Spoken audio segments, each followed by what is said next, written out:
دنیا کا کوئی بھی صاحب شعور انسان نہ خود ناکام ہونا چاہتا ہے، نہ اپنے کسی پیارے کو ناکام دیکھنا چاہتا ہے۔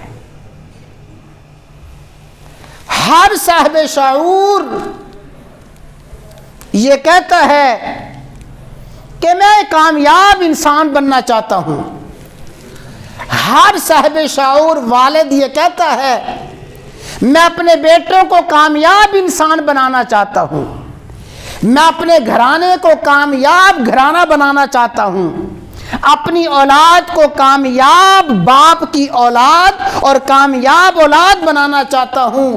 ہر کوئی کامیابی کا متمنی ہے، ہر کوئی کامیابی کا حریص ہے، ہر کوئی اپنے آپ کو کامیاب کروانا چاہتا ہے، ناکامی سے بچنا چاہتا ہے۔ حقیقی کامیاب وہی ہے جسے رب کامیاب فرمائے، حقیقی ناکام وہی ہے جسے رب ناکام فرمائے۔